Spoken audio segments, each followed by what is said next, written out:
এবারে ঘুরতে গিয়েছিলাম সুন্দরবন, আর সেখানকার দারুণ এক্সপিরিয়েন্স আপনাদের সাথে শেয়ার করব। কিভাবে গেলাম, কোথায় গেলাম আর কত খরচ হলো সেটাও এই ব্লগে থাকছে। আশা করি আজকের এই ব্লগটি আপনাদের সবার কাছে ভালো লাগবে। আসসালামু আলাইকুম, আমি মেঘলা আপনাদের জন্য আরেকটি ট্রাভেল ব্লগ নিয়ে হাজির হলাম। আমরা চলে যাচ্ছি সুন্দরবন, তাই খুব তাড়াতাড়ি করে চলে এসেছিলাম আমরা আব্দুল্লাপুর।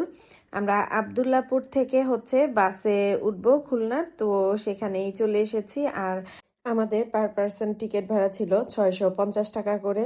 তো এখানে আসার কিছুক্ষণের মধ্যেই আমাদের বাস চলে এসেছে। আর আমরা যেহেতু আগে থেকেই টিকিট কেটেছিলাম, তাই আমরা সামনের দিকে সিট পেয়েছি। আর এই ব্লগগুলো বেশ কিছুদিন আগের, অর্থাৎ ডিসেম্বর মাসে বাচ্চাদের স্কুল ছুটিতে আমরা গিয়েছিলাম মূলত সুন্দরবন।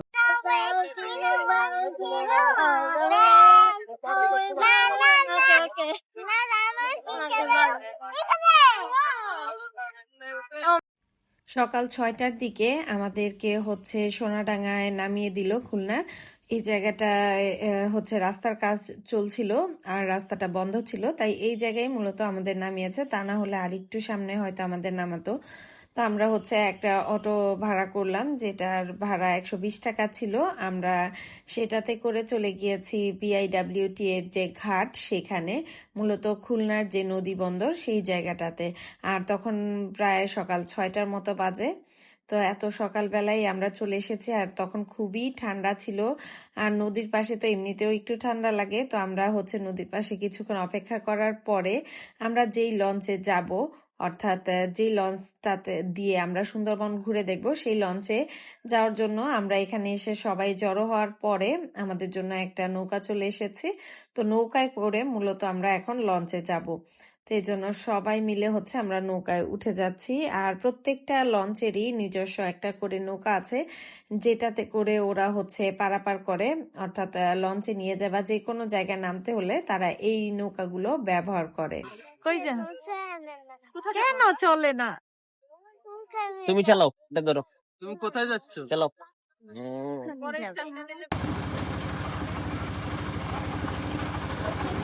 আমরা যে লঞ্চটাতে গিয়েছি এটা মূলত এমভি আদিবা খান। এখানে প্রায় এরকম অনেক লঞ্চ আছে, যেটা আপনারা দেখতে পারেন। আমাদের রুম নাম্বার ছিল 302 নাম্বার। এখানে অনেকগুলো কেবিন ছিল। এখানে দেখতে পাচ্ছেন রুমটা সুন্দরভাবে গুছানো আছে, পরিপাটিভাবে। খুব ছোট একটা রুম, তবে লঞ্চের মধ্যে এটাই অনেক, কারণ লঞ্চের জায়গায় খুব বেশি থাকে না। যারা লঞ্চে চড়ার অভিজ্ঞতা আছে তারা তো অবশ্যই বুঝবেন। তো সেই অনুযায়ী এই রুমটা পরিপাটি বা ঠিক আছে আমার মনে হয়েছে। আর ওয়াশরুমটা ছিল তার সাথেই, আমরা একেবারে ওয়াশরুম সহ নিয়েছি। আমরা টোটাল 3টা রুম পেয়েছি। এখন আপনাদেরকে আরেকটা রুম দেখাচ্ছি। আর তখন মাত্র সূর্য উঠছিল যখন আমরা রুমে প্রবেশ করি। তো সূর্যটা দেখতেও কিন্তু অসম্ভব সুন্দর লাগছিল। একটু একটু করে যখন মাথার উপরে উঠে যাচ্ছিল, সেই দৃশ্যটা আসলে দেখার মতো ছিল। আর এই রুমগুলো পার্সন হিসেবে ভাড়া হয়। তো আমাদের পার পার্সন 10,000 টাকা করে পড়েছিল। এটা সিজন বেদে, বিভিন্ন লঞ্চ ভেদে আপনারা প্রাইজিংটা কম বেশি পেয়ে থাকবেন। এই রুটে এমনও লঞ্চ আছে যেগুলোতে পার পার্সন 40,000 টাকা করেও আছে।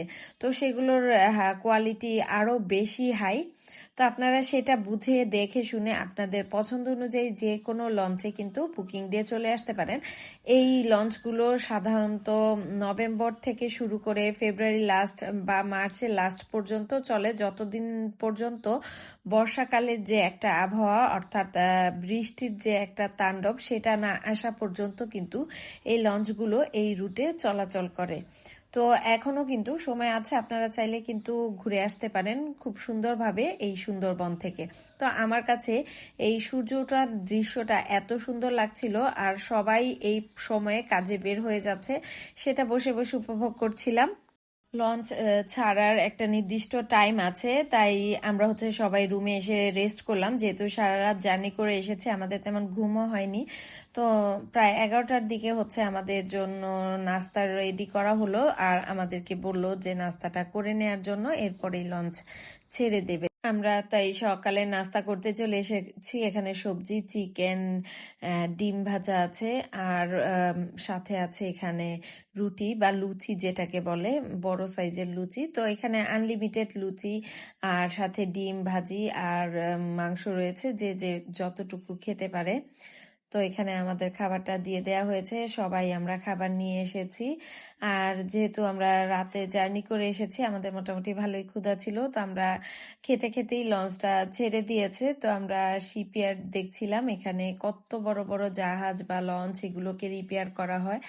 তো আমরা আস্তে আস্তে লোকালয় থেকে কিন্তু অনেক দূর চলে যাচ্ছি, আর এখানে কিন্তু এমনিতেই ঘন জঙ্গল, আর যখন অনেকটা দূর চলবে দেখতে পাবেন যে জঙ্গলগুলো আস্তে আস্তে আরো বেশি ঘন হচ্ছে। নাস্তা খাওয়ার 1 ঘন্টা পরে আমাদের স্ন্যাক্স টাইম ছিল, তো আমাদেরকে এখানে সফেদার কলা দেওয়া হয়েছে। সফেদাগুলো একদম কাঁচা ছিল, সেটাই আমরা দেখছিলাম। তো এখানে বসে বসে আমরা খাবার এনজয় করছিলাম, সাথে গল্প করছিলাম, আর হচ্ছে বাহিরের যে সৌন্দর্য বা ভিউটা সেটা উপভোগ করছিলাম। রামপালের যে পারমাণবিক কেন্দ্র সেটা দেখতে পেলাম এখান থেকে, আর সেটা বিশাল জায়গা জুড়ে করা হয়েছে। যদিও এটা আমি যতদূর জানি আমাদের খুবই লস একটা প্রজেক্ট, বা হচ্ছে আমাদের দেশের জন্য ক্ষতিকারক। আর এখানে দেখতে পেলাম যে হচ্ছে বিভিন্ন গ্যাসের যে কোম্পানিগুলি আছে, তো সেগুলো কিভাবে আসলে গ্যাসগুলো সংরক্ষণ করে, এখান থেকেই নাকি প্যাকেজিং হয়ে বিভিন্ন দেশের জায়গায় যায়, অর্থাৎ দেশের বিভিন্ন জায়গায় আর কি। তো এরপর দেখলাম যে আরো কিছু জাহাজ যেগুলোকে খুব সুন্দর করে সাজিয়েছে, যেহেতু এই ডেটটা ছিল 16ই ডিসেম্বর, তো এটা পতাকা দিয়ে বিভিন্ন জাহাজগুলোকে খুব সুন্দর করে সাজিয়েছে। এলপিজি ট্যাঙ্ক গুলো আমার কাছে দেখতে ভালো লাগছিল। এই ট্যাঙ্ক থেকেই মূলত সারা দেশে হচ্ছে এলপিজি সাপ্লাই করা হয়ে থাকে। যত দূর চোখ যাচ্ছে শুধু সবুজ। এই যে গোলপাতা দেখো, ওই যে এই জায়গায় লম্বা হ্যাঁ নারকেল গাছের পাতার মতো, যে এই যে এই দিকেও আছে। ভালো হয়েছে। যারা গল্পটা সংগ্রহ করে তাদেরকে তো বাবানি বলে। চিকেন ভর্তা, কই মাছ, আর এটা কি শাক? পালং শাক, পালং শাক। পালং শাক, আচ্ছা। হ্যাঁ, এর সাথে ডাল আছে। এই যে প্লেটার, এই যে টেবিলে সবাই খাবার দাবার একসাথে খাওয়ার সময় পেয়েছি আমরা। এই যে আমার প্লেটার, আলু ভর্তা, পালং শাক, বাটা মাছ আর হচ্ছে চিকেন। এই যদি খাওয়া শুরু করো। যেহেতু প্রথম দিন তাই সবাই বোটে আসছে, একটু দেরি করে নাস্তা করেছে, তাই খাবার খেতে খেতে আমাদের প্রায় 3টা বেজে গিয়েছিল। আর খাওয়া দাওয়া শেষে আমরা হচ্ছে এখানে বসে বনের যে সৌন্দর্য সেটা এনজয় করছিলাম, কারণ দুই পাশেই হচ্ছে ঘন জঙ্গল দেখা যাচ্ছিল। আর দেখতে দেখতে বাঘ পেরিয়ে আমরা আরো ভিতরে ঢুকে যাচ্ছি, অর্থাৎ সুন্দরবনের একদম ভেতর সাইডে। আমরা বাইরে দাঁড়িয়ে গল্প করছিলাম। এই যে বোটটা দেখতে পাচ্ছেন, এটা মূলত প্রত্যেকটা লঞ্চের সাথেই হচ্ছে একটা করে বোট থাকে নিজস্ব, তো সেই বোটটাই হচ্ছে ওরা পেছনে বেঁধে নিয়ে যাচ্ছিল।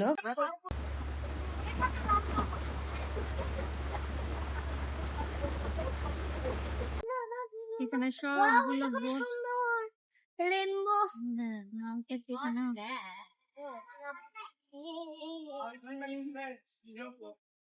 আমাদের বোট, এই যে এই বোটে করে আমরা এখন যাবো। আর এটা এখন যাচ্ছে পুরাটা, পুরাটা দেখছে গোল হয়ে গেছে। পুরাটা একদম গোল হয়ে ঘুরাইছে।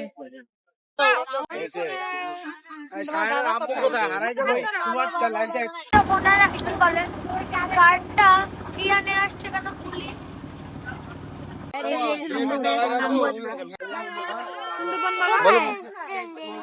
সুন্দরবন কোথায় আসছি বলো, জোরে করে বলো। সুন্দরবন এখন সুন্দর হয়েছে। আমরা সবাই প্রিন্ট অফ সাইলেন্ট থাকবে। সর্বোপরি একটাই কথা, সবাই আমরা প্রিন্টগত নীরবতা, আমরা কেউ কোনো কথা বলবো না। আমরা যদি কেউ কোনো প্রাণী দেখি তাহলে আমরা একে অন্যকে ইশারা দেখো। একটা হরিণ দেখে যদি সবাই চিল্লা উঠি, ওই যে একটা হরিণ, ওই যে একটা হরিণ, তাহলে কিন্তু শুধু আপনি দেখবো, আপনি দেখতে পারবেন। বনের সৌন্দর্যতা সবসময় নীরবতা।